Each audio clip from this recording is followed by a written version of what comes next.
So those are not something that we would evaluate, and they're also not the zoning code. The zoning code has been updated since 1997. We do have 2 small area plans that cover this parcel, but we do not evaluate those for the expansion of nonconforming use guidelines. So we're looking strictly at Chapter 543, which is where we're getting this application from. But I was just in terms of it, everything else aside, if this were just a sign being proposed, not because it already exists and it's not conforming, but would we allow this type of sign elsewhere? This type of sign would be allowed. An internally illuminated sign would be allowed. Thank you. Yes.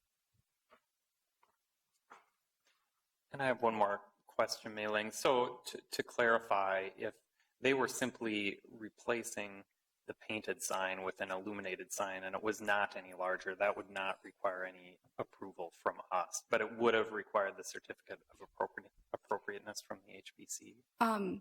If I can just rephrase maybe what you're asking, if it were not illuminated, it would not require the certificate of appropriateness or the expansion of a nonconforming use, so the illumination has triggered both of those.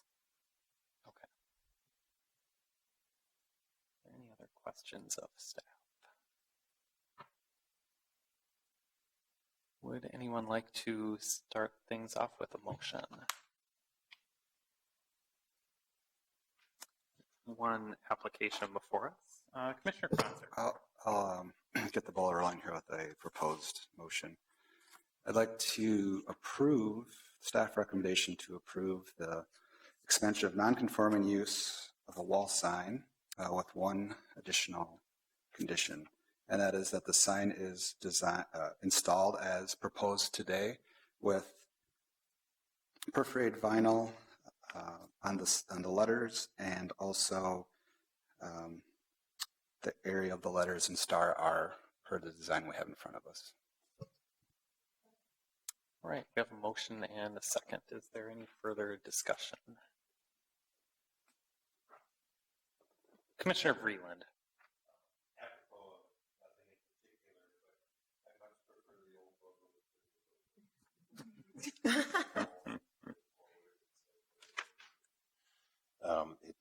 It's a lot more consistent with the header that's on the newspaper people read, if they still read the actual news. All right, and I will just add, we heard a couple speakers touch on the illumination level and concerns about illumination. I think in this case, it's pretty clear that the illumination level of the sign is well within what's allowed by city code. So I don't particularly share those concerns. And I think, given that it's a very small expansion of the sign's area, it shouldn't have very significant impacts on the surrounding property. So if there's no further discussion, we can vote. Clerk, please call the roll. Vreeland? Aye. Sweezy? Aye. Slack? Aye. Magrino? Aye. Lipke-Peer? Aye. Kranzer? Aye. Gagnon? Aye. Bender? Aye. 8-0. And that motion carries. That concludes our discussion on item 2. Our next item for discussion today is item 4, which is Walgreens at 2640 through 2650 Hennepin Avenue South. And Ms. Holeen is staff. And we saw this item just a few weeks ago, and maybe, Kimberly, you can talk a little bit about the changes that have been made since that time. Yes. Good evening, Commissioners. This is the Walgreens project at 2650 Hennepin Avenue South. This project was before you on the March 14th meeting, and we had a pretty lengthy discussion at that time about the design of the building, not so much about site design. So here it is outlined in bold at the corner of 27th and Hennepin. The applicant has updated the elevations. I'll not so quickly get us there. The updated elevations, here's a rendering that shows the building is now all brick. There's a cornice. The windows have changed. Let's see. Here's a top down. So the top picture here is the current proposal, and the bottom picture under the north perspective is what was seen on March 14th. So you can see they've eliminated that kind of cap element at the corner, and overall changed the design of the building to look a little bit more like the Highland Park Walgreens, which is one of the examples that was brought up at that March 14th meeting. That one is all brick. The height of the building has increased, so it's not a two-story building, or it doesn't function as a two-story building, but there are now windows in the second floor that would be clear glazing to provide light into the building. But again, there's no floor in that location. And then the west elevation is something that we did discuss at great length at the previous meeting as well. This is the elevation that needed the most alternative compliance for windows and blank walls. So there are no blank walls on that elevation now. The windows on the first floor are still at 15.7% instead of 30, so they do still need alternative compliance on the first floor there. Again, this is a fairly unique situation in that they have a window requirement on all 4 sides of the building.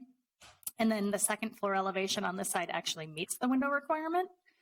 The only other location where they needed alternative compliance is the second floor window requirement on the north elevation, which is here. And that's primarily just, due to the location of the sign and where the windows are in terms of the elevation, that it wouldn't carry over to the corner element here. So they are seeking alternative compliance for that requirement. So specifically what we talked about, just as a refresher, March 14th, some of the comments were to do inset windows, which they are now proposing to do awnings, which they are proposing to do. I should take a step back here. You'll note in your packets, there's a slightly updated version of the elevations that has solid awnings. And this top perspective here actually shows those changes. So the mullion pattern and color has slightly changed, and there are solid awnings now based on the conversation with the neighborhood group. So vary the roof line, provide a cornice, do some brick or metal detailing that's more consistent with the surrounding neighborhood, eliminate the hat or corner element, and just overall come up with something that's a little bit more consistent with the character of buildings along Hennepin in this location. So these are the updates. They did not move the corner entrance, which they did not move the entrance to the corner of 27th and Hennepin. It's still at the corner by the parking lot. That's another thing we talked about at length. They did provide some just additional information about why they don't want to do that based on the clientele served by the store. So I can answer any questions you might have, and the applicant is also here. All right. Are there any questions of staff? All right. If there are none at the moment, we can open the public hearing on this item, and I'd like to ask the applicant to speak first. Please state your name and address for the record.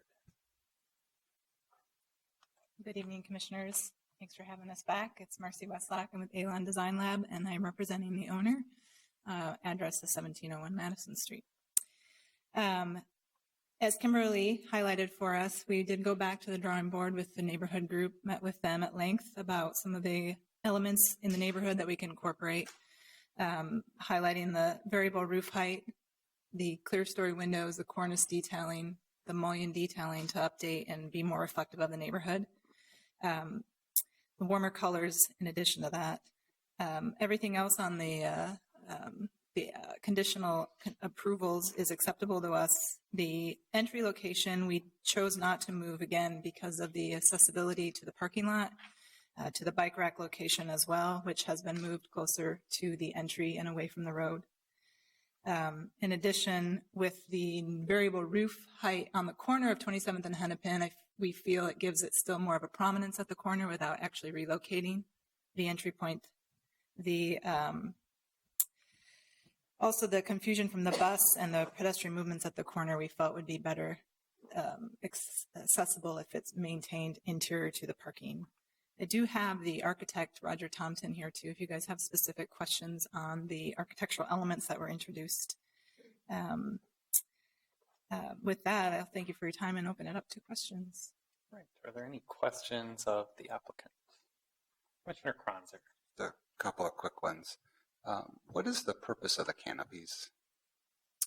They were originally for sunshades. They were open, slatted detail. Per discussions with the neighborhoods, they've now been closed. So it's just to provide relief along that facade and provide some sort of Would you maybe say Shelter. pedestrian scale? what's that? Pedestrian scale, maybe? You want to address that? I asked that because they look like they're 20 plus feet off the ground, which, Oh, I don't know, Isn't- 12 feet, I believe. so maybe a little clarification. on Roger that. Thompson from ArcNet. It's a 12-foot height from the sidewalk to the bottom of the canopy. And they'd provide not only shading to the windows, but also rain protection for pedestrians since they're now enclosed, and provide some scale, smaller pedestrian scale to the So building. on as well. that point of scale, could you drop that down to the next lowest mullion? Could we drop From them? a constructability perspective? Well, we did want to make sure we weren't within jumping height of pedestrians, so it was Well, that's fair. a little bit of a safety factor in not wanting But to I have mean, to not structure too something. many people can grab a 10-foot basketball hoop. You know, like anyone in this room. My son could, and he would jump up there. But it is possible to drop that down a little bit. It is possible. Can you just then explain what the cornice is made out of? And maybe that's self-evident. Is it metal or? It'd be a composite material, a low-maintenance composite material. It would be a, Like a vinyl? pardon me? A vinyl? It'd be like a foam or a protected foam kind of a product. Not EFIS. Pardon me? Not EFIS. No, no, no. So it's a synthetic material. Synthetic That's not material. EFIS. Right, right. Okay, thank you. All right. Are there any further questions of the applicant? Commissioner Lukey Peter. Sorry, hi. I had some questions related to the architecture too. So when I was looking at this, I noted the added cornices on the top, but I wondered if there was any thought to how the corners and the bases of those columns, since they appear like columns meet the ground, there's no bases to them. Is there any thought to doing that as well, just to tie it up so it kind of has the same vocabulary from top to bottom, or just a question? To add additional detail to the base of the column? Is that- Yeah, I'm just wondering if that had come up at all or been in consideration. No, it hasn't. It hadn't come up. It was probably a maintenance issue. It's something that close to the sidewalk. Could you consider it though, out of like a cast product or something, or no? I'm just wondering. It would have to probably be some kind of a stone product in order to be Terrible. durable enough in that location. And my second question was in relation to the second story windows. So when I looked at the different renderings, the perspective kind of with the middle section where you have the two, one on the screen right now, the top picture, middle section. Okay. The way the window height is from the straight elevation, when I looked at it, it was disjointed because it's at such a low height that your brain realizes it's not a second floor because the floor height from the windows adjacent to it would run into the windows. So, Right. but from this perspective, it almost appears to make that recess a little bit. And I didn't know if that was intentional or not. But when I look at the other corners, where you actually have the little upper windows on the corners instead of the middle, it kind of reads as funny. And I'm wondering, is there a way to either move those windows up? Or, I mean, I wish it was a real second story. I understand you don't have to do a real second story. But if you're going to go for a forced perspective to make people think it's a second story, it might be nice to kind of have it so it actually psychologically makes sense when people look at it. And I'm just thinking that top image, the far right side, you can tell that there really couldn't possibly be a floor there. And I don't think people realize it as much as they'll think something looks weird with the building and they won't put their finger on why unless they're an architect. So is there a way to maybe even move those windows up a little just to, play off the Disneyland big second story, and make it seem real? We'd have to raise the parapet of the entire building. That's kind of the maximum height for the ceiling in that particular area of the roof. But actually in that area, there actually is there's a mezzanine in that particular area. So those are actual functioning daylight windows in the mezzanine space on the second floor. So that one will actually read much more like a true second floor from the exterior. The ones on Hennepin and on 27th, you'll actually be looking into the large retail space of Walgreens itself. So that, it'll be obvious that it's not a two-story structure because you'll be looking at the ceiling inside and illuminated the same as the retail space. Thanks. Are there any other questions of the speaker? If there are none, we can move on to any other speakers. Is there anyone else who would like to address the commission on this item? Yes, please come to the microphone and state your name and address for the record. Thank you, President Brown, members of the Plan Commission. My name is Andrew Degerstrom, President of the East Isles Residents Association. Our address is 2751 Hennepin Avenue South, Box 294. So, we were here about 4 or 5 weeks ago talking about this issue. The neighborhood's objections regarding the lack of density still remain. However, there's really no way it's going to become a more a denser building. So instead, the focus was on making sure we can get a design that's much more in keeping with the neighborhood and the surrounding buildings. And regarding the changes that have been made, overall, we have been very pleased with the design changes. Specifically, we kind of negotiated a little bit regarding the window mullions and also the color of the mullions, and those got updated based off those conversations. And I would just mention regarding the location of the entrance, we still do not have an official recommendation one way or the other regarding the entrance. We actually did have some additional conversation or discussion about it, and we still did not reach any consensus one way or the other. So, but other than that, we've been very happy with their willingness to work with us on the design, and we are very much happy, more happy with the changes as opposed to last time. So if there's any other questions, I'd just like to thank the Commission for your reconsideration of this project. Thank you. All right. Is there anyone else who would like to speak on this item? Seeing no one, I will close the public hearing. And commissioners, are there any further questions, or would someone like to start us off with the motion? Commissioner Slack. Yeah, I have one question for staff, and it relates to, sorry, I have to go back to it.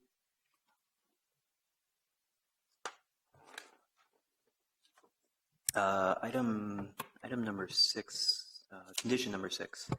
No shelving, signage, merchandise, newspaper racks, similar fixtures shall be placed in front of required ground level transparent windows. Is that on all 4 sides? It is, and the floor plan submitted by the applicant did include a specific merchandising plan that show that the windows will remain unobstructed once it's built out. So where you do see, there's, I think in one location on the back, you see like some, or on the north side, you see like a cash register in that, but they did provide shelf height and counter height and all the specifics that we need to make sure that those windows will remain open and meet the requirements. Commissioner Magrino. Sorry if this was mentioned. Are those second-story windows, are those fake, or do those go into like actual open space in the retail area? So there's a mezzanine that's back in here. There's a mezzanine that essentially provides storage and kind of back of house operations. So the windows do line up with the floor height of that mezzanine. And then elsewhere in the store, they just kind of look into, there's no floor space in the rest of it, but they are clear windows. So they do provide daylighting into the store. Okay. Thanks. Right. Commissioner Slack. I'll make a motion. Motion to approve staff recommendation for item A, site plan review for 16,317 square foot building with a drive-through. With the 8 listed conditions. We have a motion and a second. Is there any further discussion? Commissioner Kronzer. Could you repeat the motion, please? The motion is to approve staff recommendation for item A, site plan review with the 8 listed conditions. Commissioner Kronzer and then Commissioner. Second. I do have 2 hopefully friendly amendments to add to that. I'll pass around the second one. Just kind of some of the things we were just talking about pedestrian scale, and pedestrian is a very heavy pedestrian area. A couple of minor tweaks to those canopies would be welcomed. But the entry point to the store, I think, is of most concern. And I do thank the applicant for coming back with a very revised application. But my first, I guess that would be condition number 6. Is that right? Would be to work with staff to lower the canopy to approximately the 10-foot range above the sidewalk. And then the second proposed condition would be to, for the primary entry and the tower element to be relocated within 25 feet of the intersection of Hennepin Avenue South and West 27th Street as measured from the property lines. And I can speak more to that if you have. All right. Are there any questions or need for clarification? And Commissioner Kronzer, maybe you could repeat your first condition regarding the height you're proposing for the canopy. Certainly. It's work with staff to lower the canopies to a more pedestrian scale, something around the 10-foot range above the sidewalk. And Mr. Wittenberg. Commissioner Kronzer, if I could just clarify one piece of information related to your motion regarding the entrance location. You mentioned relocating the entrance. If the applicant were to decide to provide two entrances, including one in the location that you're suggesting, would that align with your intent? Not as this motion is currently laid out. I leave that to the commission to see if this proposed motion carries. All right. So I think, well, Commissioner Sweezy, did you have anything to add? Okay. Is there any further discussion on that, on Commissioner Kronzer's amendment? And then maybe we should vote on the amendment. Commissioner Vreeland. I work in schools, and 10 feet is a pretty interesting challenge to try to reach. And my kids can dunk, although I can't. 11 feet might be a better height for the reasons that were discussed by the applicant. All right. And in that motion language, we're not listing a specific height other than to work with staff, unless I'm not capturing that correctly. Commissioner Kronzer, maybe you could clarify that motion once again. I thought when you clarified it, you had just suggested the applicant work with the staff. idea is to bring it down a little bit. I recognize 10 feet is a dunkable height, so Commissioner Gagnon is also telling me her son can dunk. So it's not a prescriptive 10 feet, but it's something near that. That's a little bit closer to the pedestrian zone. That's safe and provides something that'll be long-lasting and won't be at risk of vandalism, but will be a little bit closer to the ground. I was trying to make that as prescriptive and as open as possible. All right. I think we understand that now.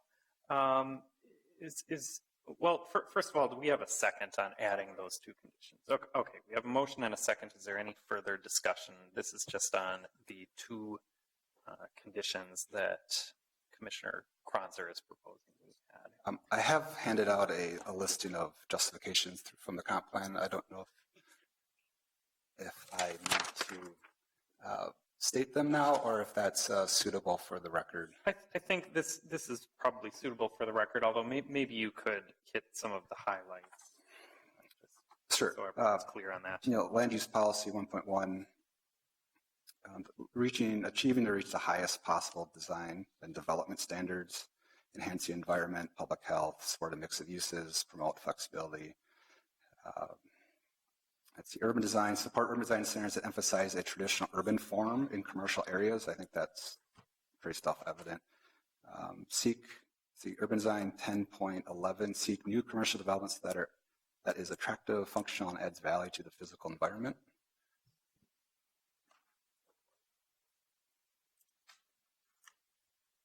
All right. Is there any further discussion on the motion to add those two conditions?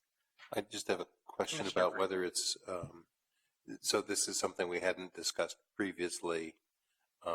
Does the applicant get a chance to describe the issues about the entrances? If you'd like to ask a question of the applicant, you're welcome to do so. I guess my question is, how difficult is accomplishing that and what problems might it cause or solve? we could have the applicant answer that.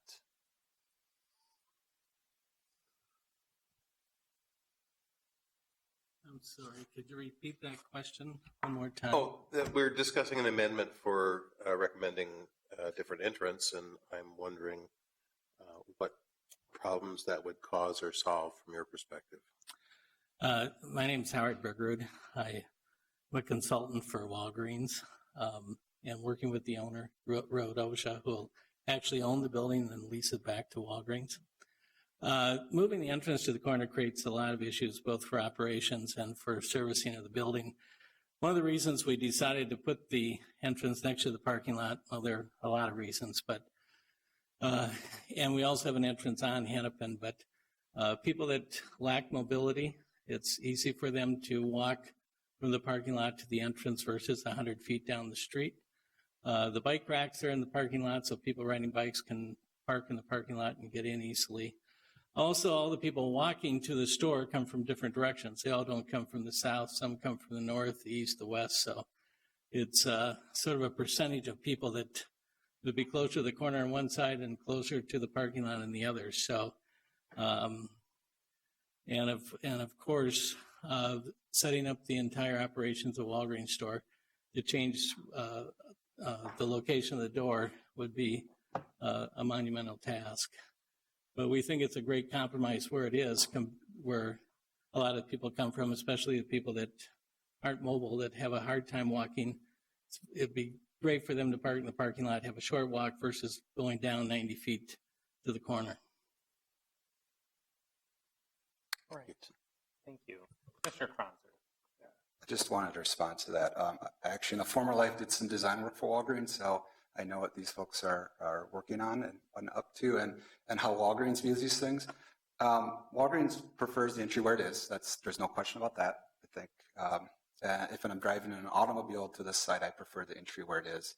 But Walgreens will make accommodations when required to by city policy or by development and those things. So I've witnessed Walgreens having to redesign buildings for cities here in Minnesota that are prescribed for their zoning code. So there's certainly a preference for the location of the entry where it is, but given the flatness of the sidewalk and the high level of pedestrians, I don't see those as impediments to this, in my opinion. All right. Commissioner Magrino. We sort of talked about it for a second earlier. So the way this motion is currently written, it does specifically state the primary entry, and I think Commissioner Kronzer, you said that you didn't, it sounded like you didn't feel strongly that they could maybe have two different entrances? Or two, sort of maybe just keep that. So my motion is for the primary entrance to be at the corner. I have no problem with multiple entrances into the building. Okay. All right. Well, if there's no further discussion, why don't we vote on the addition of those two conditions? And I think we can probably do that on a voice vote. So all in favor of adding those two conditions signify by saying aye. Aye. Any opposed? And that motion carries. We can go back to the original motion to approve item A, the site plan review, now with 10 stated conditions. And is there any further discussion on that? If there is none, clerk, please call the roll. Commissioner Bender has a comment. Thank you, Mr. President. I just wanted to briefly mention that I really appreciate all the work that went into working with the neighborhood to improve this design, and the folks that really stepped up within the East Isles neighborhood to work with the development team to get where we are. I think this is really much improved, and really appreciate all the work that went into those improvements. All right. We can go on to the roll call. Bender? Aye. Gagnon? Aye. Kronzer? Aye. Lipke-Pier? Aye. Magrino? Aye. Slack? Aye. Sweezy? Aye. Breland? Aye. 8-0. Okay, and then next we have the minor subdivision. Commissioner Slack. Make a motion to approve item B, minor subdivision. We have a motion and a second. Any further discussion? Seeing none, clerk, please call the roll. Breland? Aye. Sweezy? Aye. Slack? Aye. Magrino? Aye. Lipke-Pier? Aye. Kronzer? Aye. Gagnon? Aye. Bender? Aye. 8-0. And that motion carries. That concludes our discussion on item 4 and also concludes our meeting for today. We have committee of the whole on Thursday, and our next meeting is April 25th.